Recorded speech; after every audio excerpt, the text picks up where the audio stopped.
안녕하세요. 현재 서울에서 두 딸을 키우고 있는 평범한 30대 여성입니다. 요즘 제일 힘든 것은 제게서 떨어지지 않으려 하는 딸들을 두고 출근을 하는 것이에요. 우는 아이들을 억지로 떼어내고 집을 나설 때면 항상 죄책감에 시달리거든요. 이까짓 푼돈 벌자고 엄마 손이 필요한 아이들에게 모질게 구는 것이 아닌가라는 생각이 들기도 하고요. 아이를 낳은 후 힘든 일이 홀몸일 때와는 다르게 걱정거리가 참 많아졌는데요. 그럼에도 저는 다시 예전으로 돌아간다면 또다시 저희 딸들을 낳는 선택을 할 것 같네요. 아이들이 주는 기쁨은 그 어떤 것과 비교할 수 없을 만큼 벅차고 행복하니까요. 하루가 다르게 커가는 아이들을 보니 요즘은 문득문득 엄마 생각을 하곤 합니다. 예전에는 어린 동생과 저를 놓고 집을 나간 엄마를 원망하곤 했는데요. 두 딸을 낳은 지금 돌이켜보니 피덩이 같은 자식들을 두고 갔을 어머니의 마음에 얼마나 큰 멍이 들었을지를 생각하니 가슴이 먹먹해지곤 하네요. 그래서 오늘 여러분들에게 어머니에 관한 저의 사연을 들려드리기로 결심하였어요. 이제는 가슴에 묻어두었던 어머니의 이야기를 훌훌 털어버려야겠다는 생각이 들었거든요. 그럼 지금부터 귀를 기울여 저의 이야기에 집중해 주시기 바라겠습니다. 저는 외과 의사로 일하시는 아버지 덕분에 제법 풍족한 유년 시절을 보냈어요.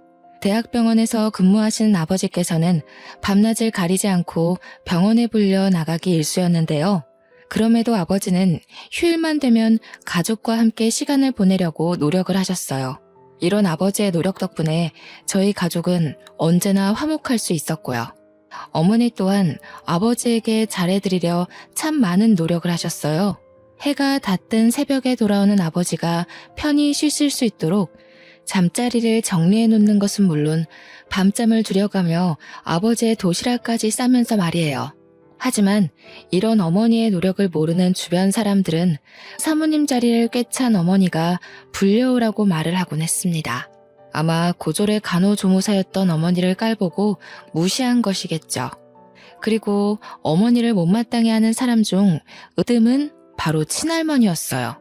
툭하면 집에 찾아오는 친할머니는 마음에 내키지 않는 일만 생기면 고아의 복도 없는 어머니가 시집을 온 탓에 일이 잘 안 풀리는 거라는 억지를 부리곤 하셨죠.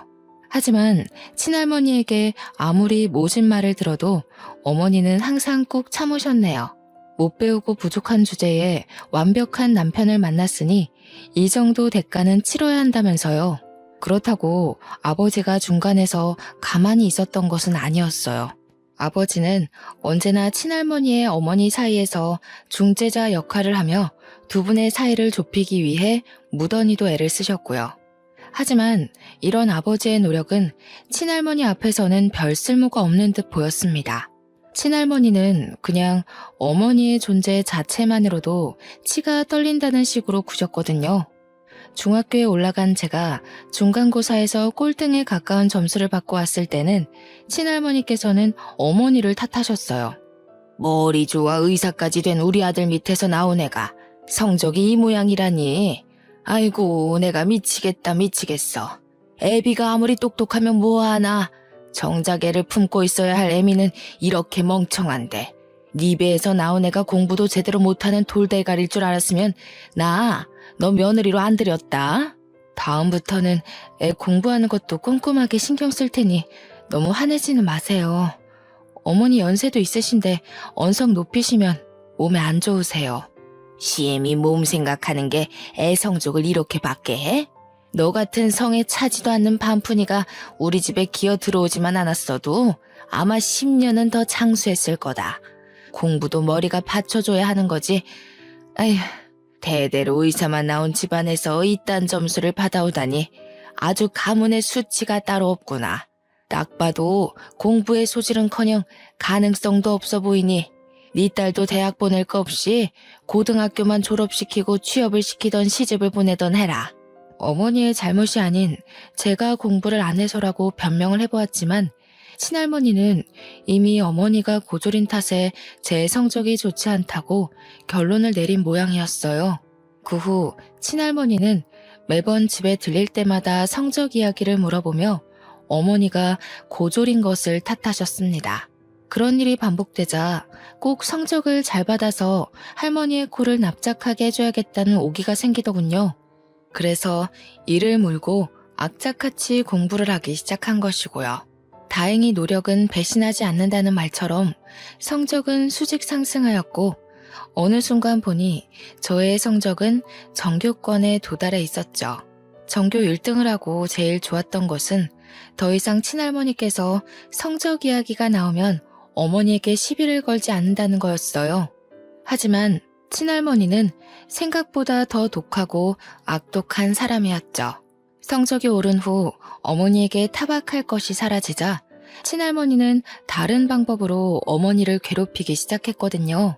정정하시던 할아버지가 쓰러지신 후 집안의 분위기는 뒤숭숭하다 못해 침울하기 그지없었는데요. 할아버지의 병실에 방문한 날 친할머니께서는 어머니와 아버지를 앉혀놓고 충격적인 말을 꺼내셨습니다. 에휴, 우리 영감, 눈 감으면 집안에 돈 관리할 사람이 없는데 이 일을 어쩌면 좋을지 모르겠구나. 이럴 때 우리 아들을 꼭 닮은 똘똘한 손주 녀석이라도 한 명 있었으면 마음이 놓였을 텐데. 아무리 우리 아들씨가 좋다고 해도 머리가 든 것도 없는 멍청한 애미에 빌려서 나온 손주 녀석 머리가 좋을 리 만무한데 아주 걱정이구나.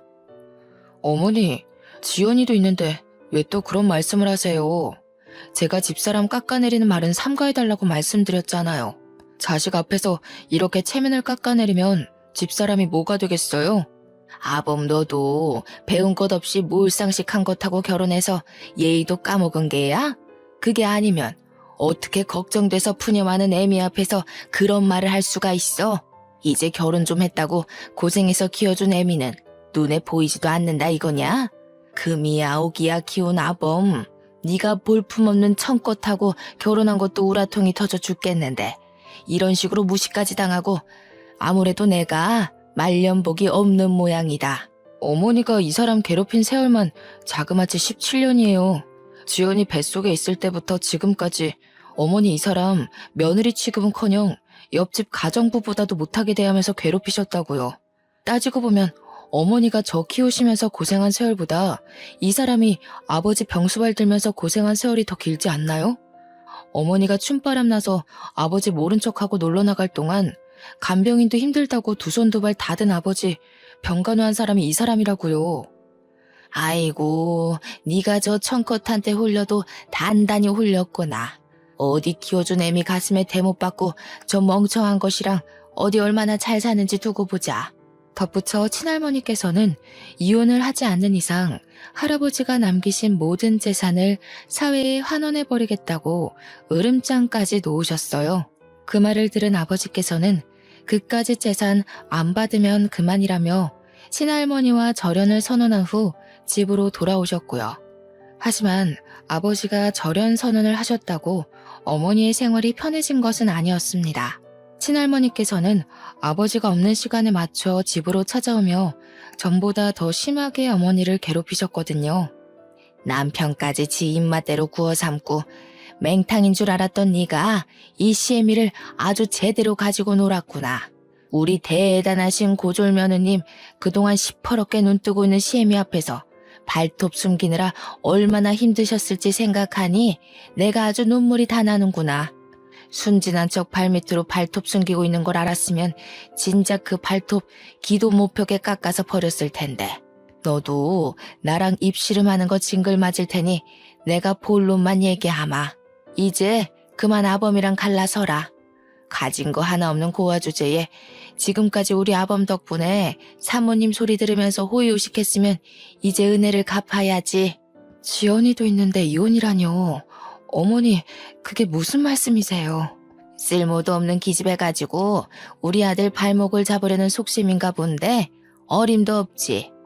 이번에 중매쟁이한테 물어보니 서울의 땅이며 건물이며 싹 쓸어 모은 집 딸내미가 우리 아들이랑 만나보고 싶다더구나. 나는 이번에야말로 우리 아들한테 딱 어울리는 며느리 맞을 테니 너는 그 쓸모없는 딸년 데리고 집 나갈 준비나 해라. 친할머니께서는 거의 통보하다시피 어머니에게 이혼할 것을 강요하셨고 계속되는 친할머니의 괴롭힘에 결국 어머니는 아버지에게 모든 것을 털어놓으셨죠. 이야기를 듣고 속상해하시던 아버지께서는 직접 친할머니를 찾아갔고요. 집으로 돌아온 아버지께서는 집 비밀번호도 바꾸었으니 다시는 친할머니에게 문을 열어주지 말라고 어머니와 저에게 당부를 하셨는데요.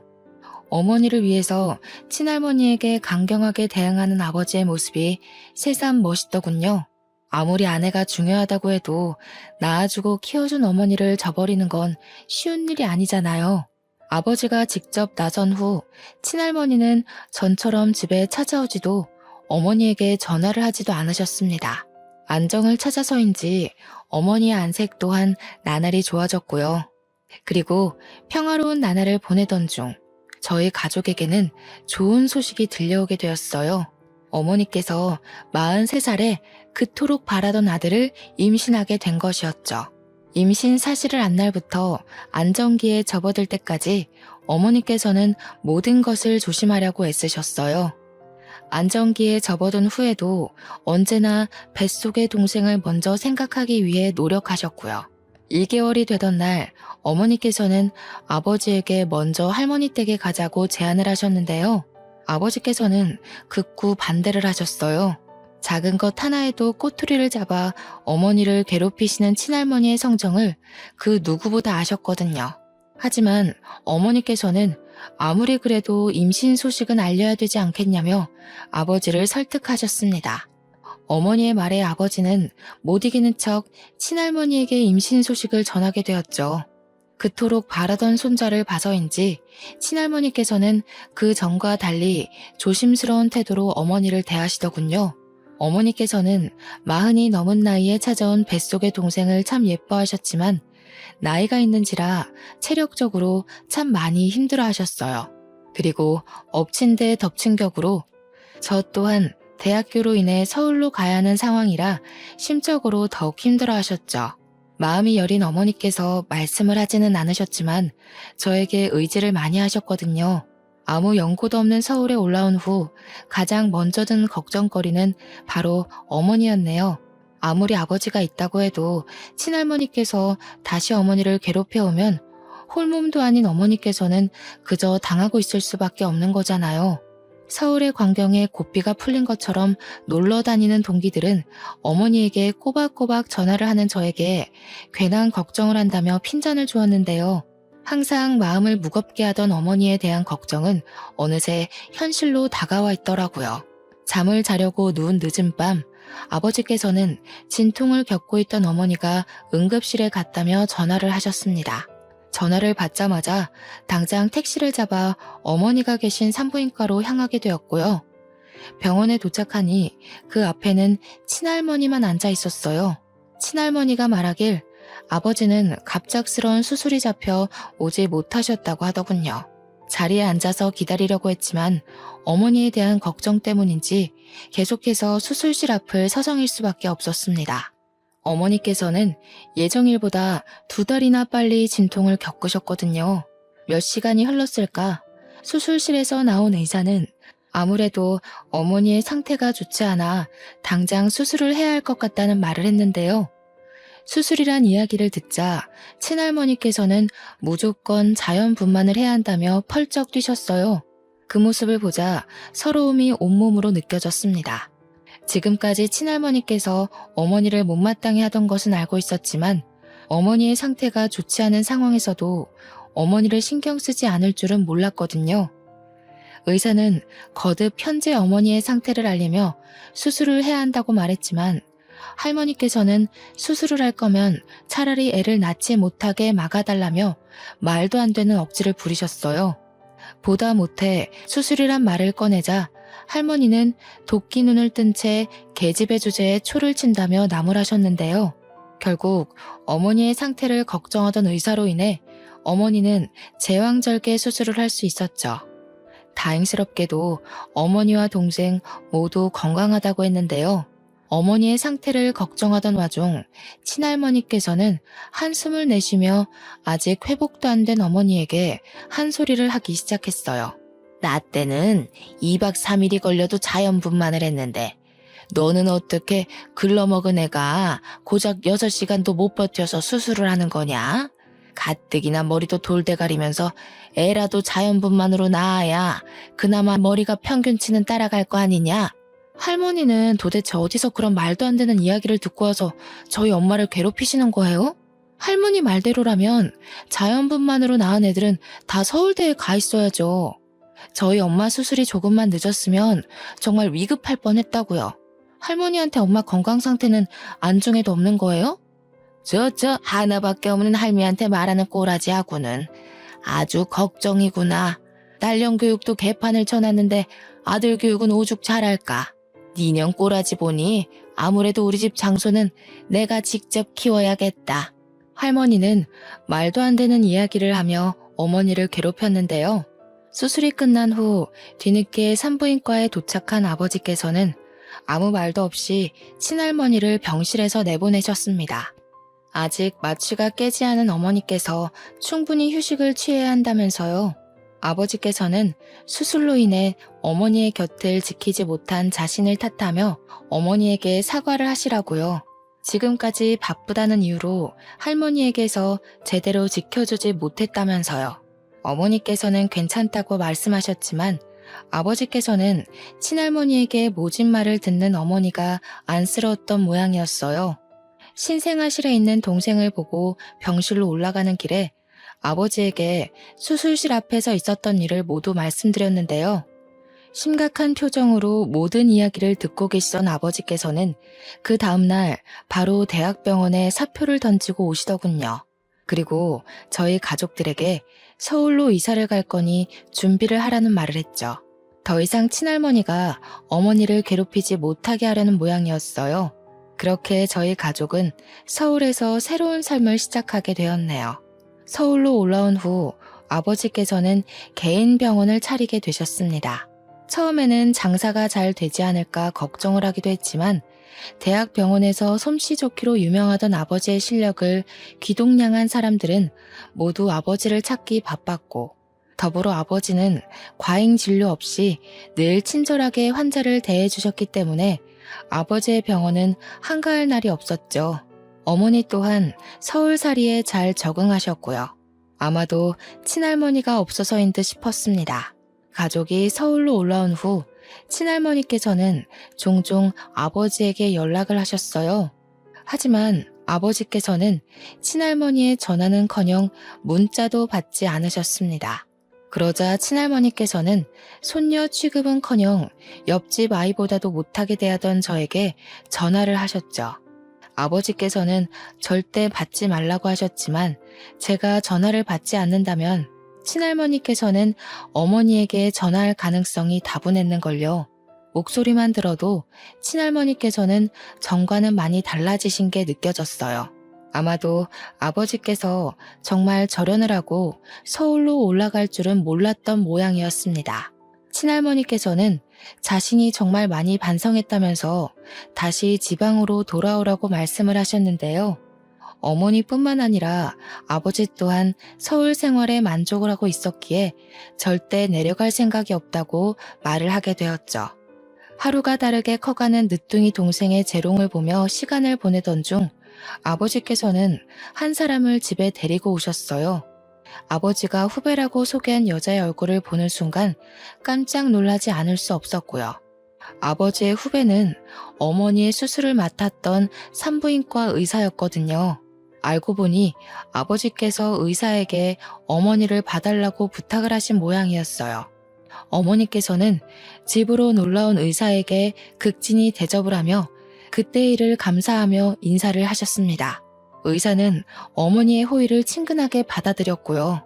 그 후 의사는 저희 집에 종종 놀러오며 친구가 없는 어머니의 말동무가 되어드리기도 하며 저희 가족과 친근한 관계를 유지해 갔습니다. 의사에게는 참 감사했죠. 아버지나 저나 모두 할 일이 있어 나가는 날이면 동생과 집에 계신 어머니가 적적할 것이 뻔하잖아요. 행복에 차올라 있던 이때는 알지 못했어요. 가족보다도 더 가깝게 지냈던 의사가 가져온 불행이 얼마나 클지 말이에요. 갓난쟁이였던 동생의 첫 돌이 지난 후 가정적이던 아버지는 조금씩 변해가셨어요.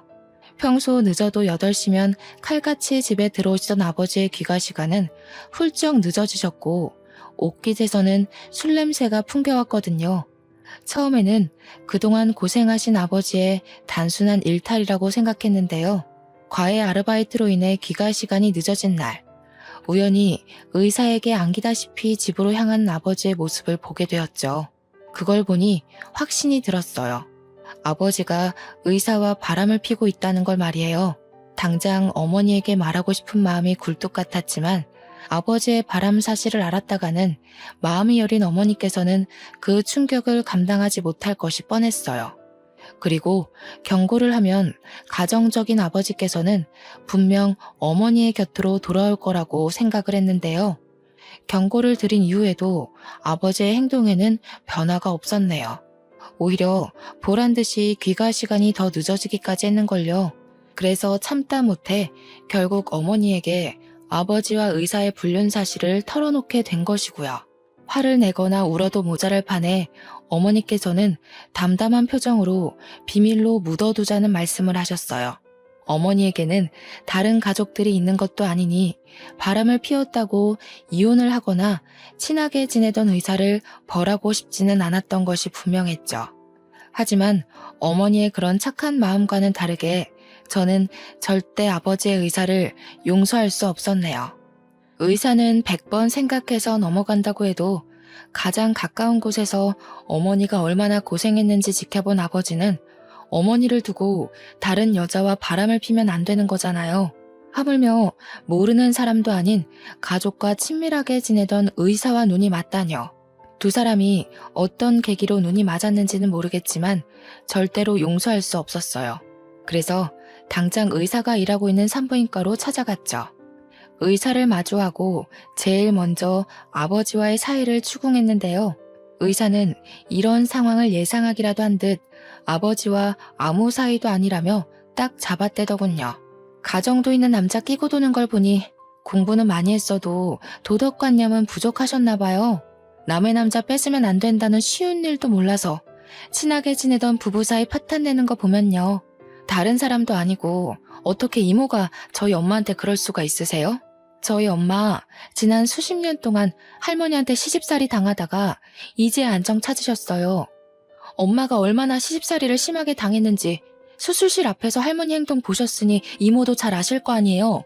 선배랑 같이 몇 번 술 먹은 건 사실이지만 네가 생각하는 그런 사이 아니니까 오해하지는 않았으면 좋겠어. 그래도 오해할 만한 행동한 건 내 잘못이니까 너랑 언니한테 사과는 할게. 가정 있고 가정 있는 남자랑 밤 늦게 술 먹는 건 오해할 만한 행동이 아니라 그냥 바람난 거예요. 배울 만큼 배우신 분이 그걸 모르세요? 제가 이모 병원에 찾아온 게 이번이 마지막 일이었으면 좋겠으니 그냥 솔직하게 말씀드릴게요. 앞으로는 사적이던 공적이던 저희 아빠 만나지 마세요. 저희 집에 오지도 마시고요. 의사에게 경고를 하고 나오는데 손발이 다 떨리더군요.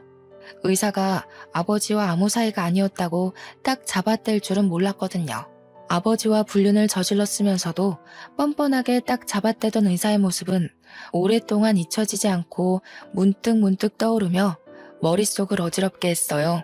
이런 일을 겪다 보니 마음 여린 어머니가 뻔뻔하기 그지없는 의사를 상대하지 않은 것이 참 다행이라는 생각이 들었죠. 그래도 최소한의 양심은 있었는지 의사는 그 후 아버지를 만나지 않은 듯 했습니다. 다시 집으로 돌아오신 아버지께서는 전처럼 가정적인 아버지의 역할에 충실하셨어요. 화목해 보이는 가족의 모습을 보며 드디어 우리 가족의 곁에도 행복이 오랫동안 머물 공간이 생겼구나 생각하며 안도를 했죠. 그런데 이 모든 것은 큰 착각이었네요. 아버지와 어머니께서는 정확히 한 달 후 이혼을 하셨거든요. 아버지와 이혼 선언을 한 후 캐리어에 옷가지를 넣는 어머니의 모습은 비현실적일 만큼 믿을 수 없었어요. 모든 것이 다 거짓말 같았죠. 어떻게든 어머니를 잡으려 애썼지만 어머니는 나가기로 마음을 굳힌 사람처럼 확고해 보였어요.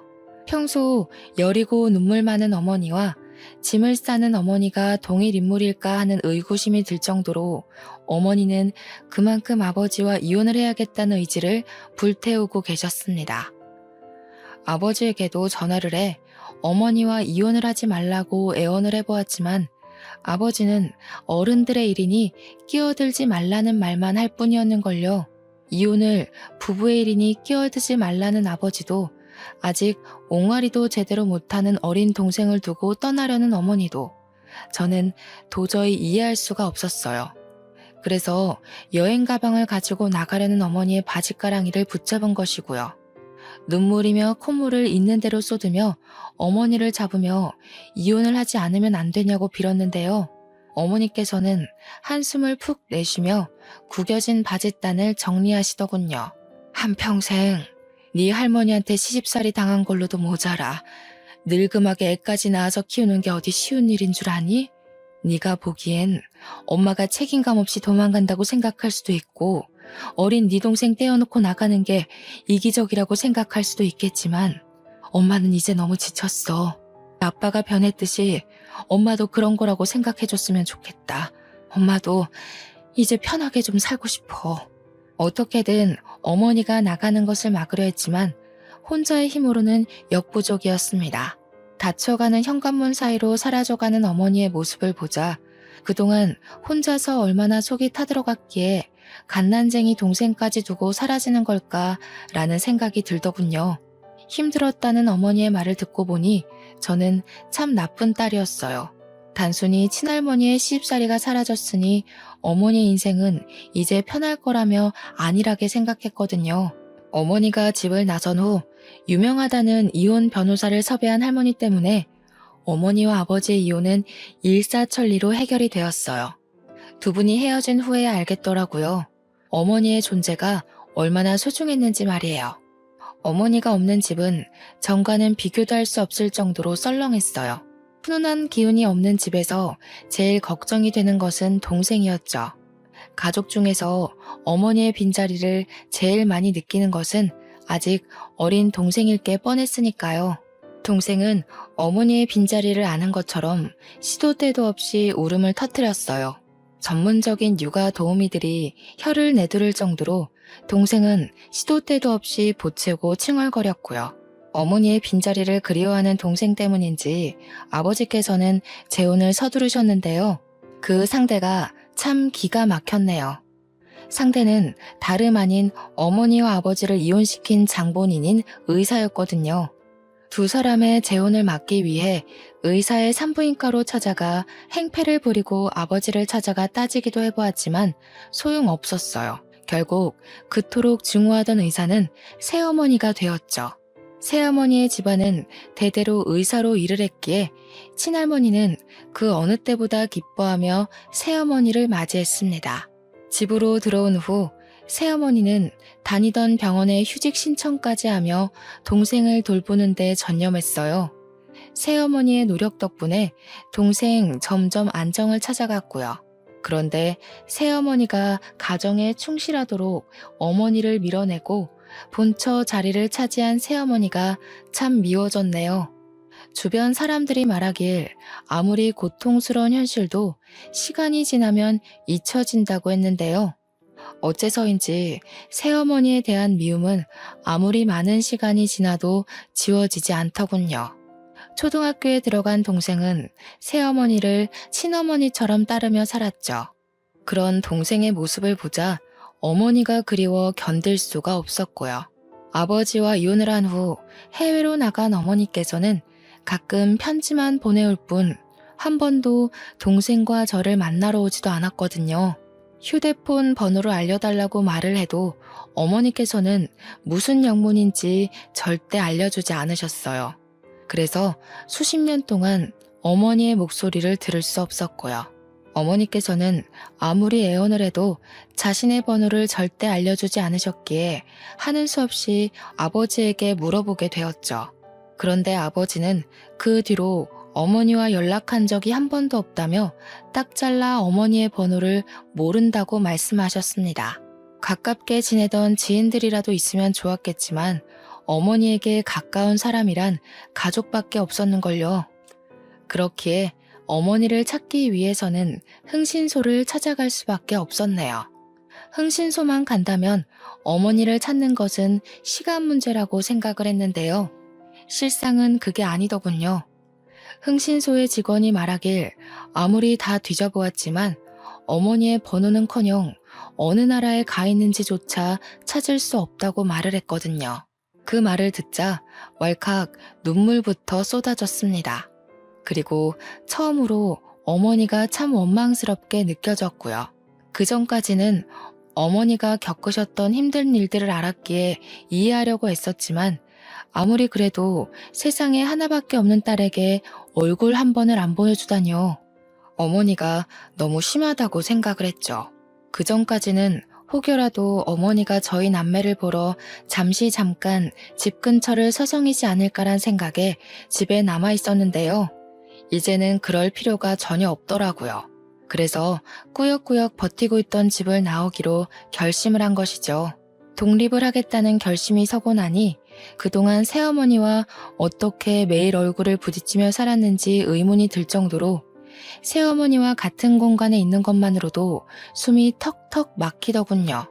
이미 지나간 시간을 돌릴 수도 이미 끝난 인연을 붙잡을 수도 없기에 새어머니와 완만한 관계를 유지하려고 했지만 통 마음대로 되지 않았는걸요. 아무리 현재 동생과 아버지에게 잘한다고 한들 새어머니가 가정을 깨트린 내연녀라는 사실은 변함이 없는 거잖아요. 그래서 술을 진탕 마신 날 새어머니에게 행패를 부리게 된 것이고요. 당신만 아니었으면 우리 엄마가 피덩이 같은 동생을 버리고 다른 나라로 갈 일도 없었을 텐데 아무리 용서를 하고 잘 지내보려고 해도 나는 잘 살고 있던 우리 가정을 깨트린 당신을 용서할 수가 없어. 전생에 내가 당신이랑 무슨 악연이길래 우리 가족 뿔뿔이 흩어지게 한 것도 모자라서 우리 엄마 자리까지 꿰차고 앉아서 나를 괴롭히냐고. 아무리 동생한테 잘해준다고 해도 어디 당신이 본처가 될 것 같아? 천만에. 당신은 죽을 때까지 엄마 자리 뺏어서 아빠 옆자리 차지한 내연녀에 불과하다고. 알아? 먼저 남의 남자 뺏어간 사람이 누군데 지금 잘 알지도 못하면서 행패야? 적반하장으로 성을 내는 새어머니를 보니 기가 차서 술이 다 깰 정도였습니다. 아무리 현재 아버지와 동생에게 잘한다고 한들 가정을 파탄낸 내연녀라는 사실은 변하지 않는 거잖아요.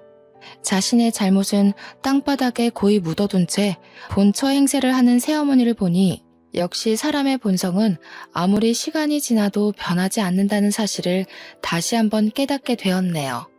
그런데 집을 나가려는 순간 새어머니는 지금까지 한 번도 들어본 적 없는 말도 안 되는 이야기를 하기 시작했어요. 아버지와 자신이 먼저 만나기 시작했다는 말을요. 새어머니와 아버지는 같은 학교의 선후배 사이로 과에서도 유명한 연인 사이였다고 했습니다. 대학 시절 내내 서로를 바라보던 아버지와 새어머니는 당연히 결혼까지 생각을 했고요. 하지만 결혼을 약속한 후 아버지와 새어머니는 바쁜 환경 탓에 다툼을 했고 그로 인해 갈등의 골이 깊어져 헤어지기까지 했다고 해요. 그리고 잠시 헤어진 사이에 아버지께서는 어머니를 만나 연애를 했고 의도치 않게 뱃속에 재가 생겨 결혼을 서두르셨다네요. 이야기를 들은 후 어이가 없었어요. 어머니께서 두 사람의 사이를 갈라놓은 것도 아닌데 자신에게서 아버지를 빼앗아갔다는 표현을 쓰다니요. 고작 그런 일로 아버지와 바람 피운 것을 합리화하는 새어머니의 모습은 눈곱만큼 붙어있던 정도 떨어질 만큼 끔찍하게 느껴졌죠. 새어머니와의 말다툼이 있은 후 곧장 짐을 싸 이사를 하게 되었는데요. 아버지께서는 끝까지 아쉬워하시며 자취하는 것을 말리시더군요. 가족들을 두고 혼자서 살게 된다면 분명 외로울 거라면서요. 저 또한 처음에는 외로울까봐 걱정을 하게 되었는데요. 대학교 조교일과 논문 준비를 병행하며 바쁜 나날을 보내다 보니 외롭기는커녕 하루가 어떻게 지나갔는지조차 알 수 없었기에 외로움을 느낄 시간은 남아있지 않았습니다. 그렇게 피곤해 지쳐 잠든 나날이 계속되고 혼자라는 외로움이 찾아올 때쯤 저에게도 행복한 가정을 꾸릴 기회가 찾아오게 되었네요. 조교 일을 그만두고 시간 강사 일을 시작할 때쯤부터 어머니가 집을 나가는 악몽에 시달리게 되었는데요. 걱정을 해주던 친구는 한 정신과를 추천해 주더군요. 반신반의하면서 방문하게 된 정신과였지만 담당 의사는 편안하게 이야기를 들어주며 정신적인 위로 또한 해주려 노력을 하였어요. 마음속에 묻어두었던 이야기를 털어놓을 때면 의사는 한 번도 빠짐없이 이야기에 경청을 해주었고요. 진심으로 위로를 해주는 의사 덕분에 점차 악몽에 시달리는 일도 없게 되었기에 더 이상 정신과를 다니지 않아도 된다는 판단이 들어 정신과 상담을 종료하기로 결심했죠. 마지막 진료날 의사에게 진심으로 감사 인사를 전하며 자리에서 일어나려고 했는데요. 의사는 쑥스러운 듯 자신의 번호가 적힌 메모지를 내밀며 마음을 표현하더군요. 저 또한 의사에게 호감이 있는 상태였기에 저희는 차츰차츰 서로에게 알아가기 위해 많은 시간을 같이 보내게 되었습니다. 그리고 만난 지 1년이 지난 후 이 사람과 함께라면 인생이 행복할 거라는 확신이 들어 결혼을 결심하게 된 것이고요. 아버지께서는 호감형의 예의까지 바른 의사를 참 마음에 들어 하셨어요. 당장이라도 결혼식을 올리라고 하실 만큼이요. 하지만 문제는 의사 쪽 가족들과 상견례를 하는 자리에서 일어나게 되었네요. 상견례 자리에 들어선 순간부터 의사의 어머니는 저희 가족에게 적대감을 드러내셨어요. 우리 아들한테 이야기 듣기로는 재혼 가정이라고 하던데 전부인과는 사별하신 후 지금의 아내분을 만나신 건가요? 아유, 첫 만남에서 이런 질문 무례하다는 건 나도 잘 알고 있기는 하지만 그래도 어쩌다 보면 평생 같이 봐야 하는 사이가 될지도 모르는데 이런 호구조사는 확실하게 짚고 넘어가는 게 좋잖아요. 모두 가족이 되는 가정에서 자연스럽게 생기는 궁금증이라 생각하고 편하게 답해 주시면 좋겠네요. 사부인 마음 충분히 이해합니다. 아무렴 집안에 새로운 사람을 들이는 일인데 숨기는 게 없어야죠. 전부인과는 사별이 아닌 성격 차이로 헤어진 후 지금의 아내를 만나 이렇게 살고 있습니다.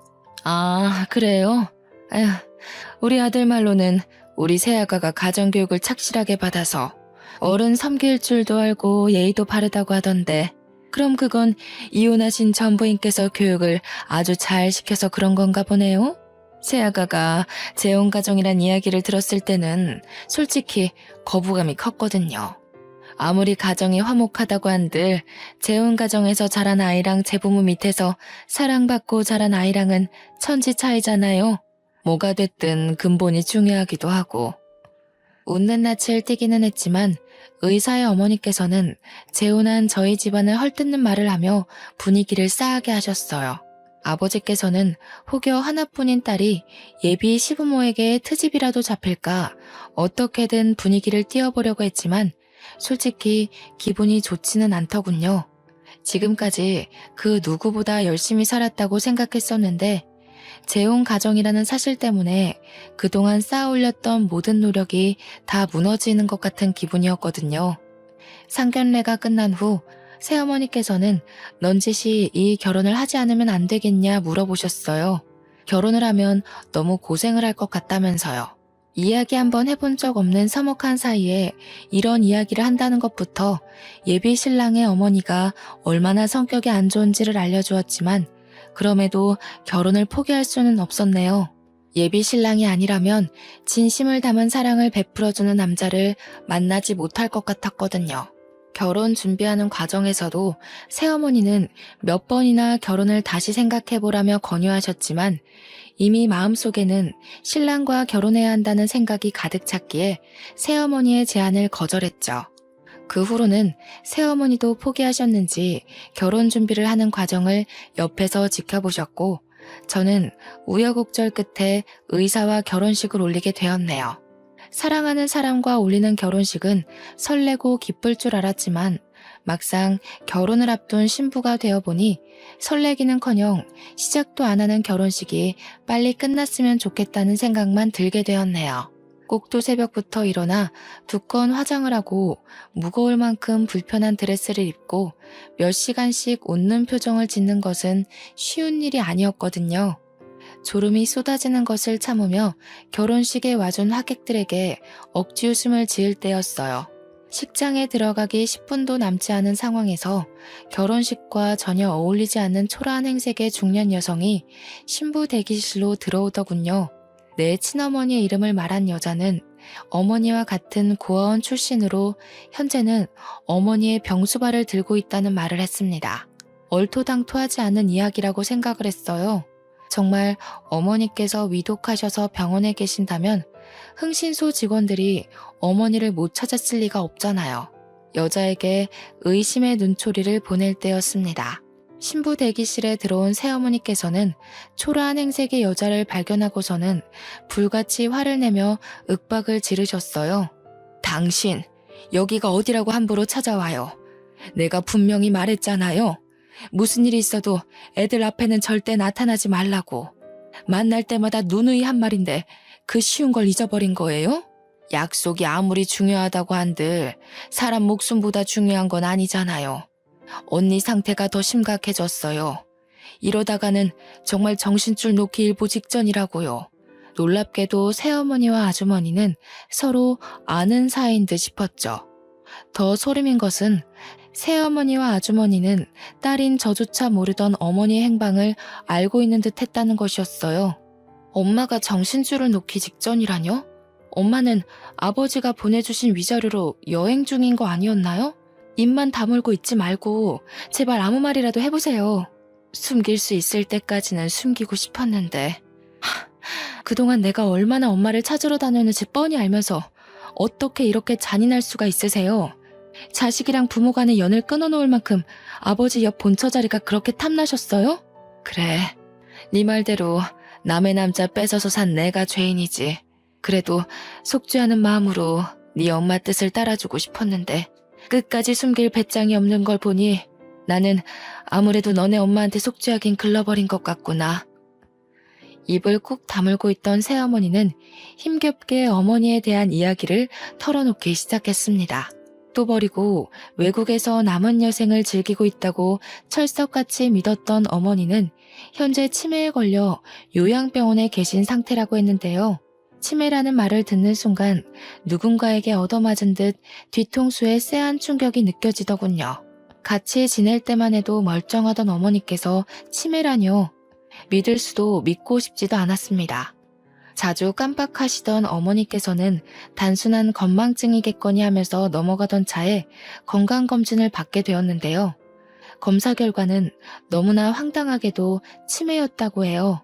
검사 결과를 받았을 때는 아직 치매가 초기 단계에 불과했지만 자식들에게 기억을 잃어가는 모습을 보이고 싶지 않았던 어머니께서는 아버지에게 자신의 상태를 알리며 이혼할 것을 권유하셨다네요.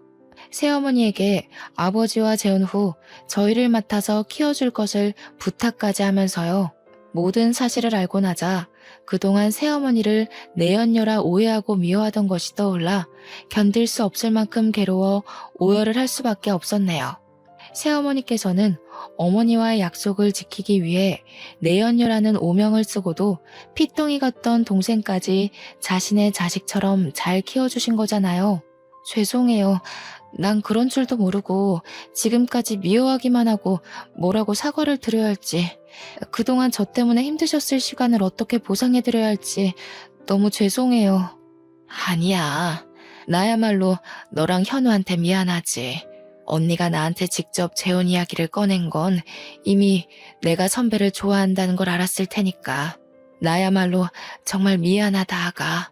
그렇게 모든 진실을 알게 된 후 새어머니와 저는 서로를 끌어안으며 오열할 수밖에 없었습니다. 화장이 다 지워질 정도로 눈물을 쏟았지만 화장이 무너진 것은 아무런 상관이 없었어요. 수십 년 동안 가슴에 묻어두었던 응어리를 다 풀어버렸으니까요. 결혼식이 끝난 후 남편에게 모든 것을 솔직하게 말을 했는데요. 이미 저의 사정을 알고 있던 남편은 오히려 지금이라도 모든 오해를 풀어 다행이라며 꼭 안아주었는걸요. 그 후 저희 가족은 모두 어머니를 보러 요양병원에 향했고요. 비록 치매에 걸린 어머니께서는 남편이었던 아버지도 딸이었던 저도 알아보지 못하셨습니다. 하지만 오랫동안 품고 있었던 어머니에 대한 그리움 때문인지 어머니를 보자마자 왈칵 눈물부터 나오게 되더군요. 요양보호사로서 옆에서 어머니를 간호해 주시던 아주머니께서 말씀하시길 새어머니께서는 한 달에 한 번 요양병원을 찾아와 어머니를 보살펴 주셨다고 했습니다. 아주머니의 말을 들으니 분명 늦기는 했지만 이제부터라도 새어머니에게 잘해드려야겠다고 생각을 하게 되었네요.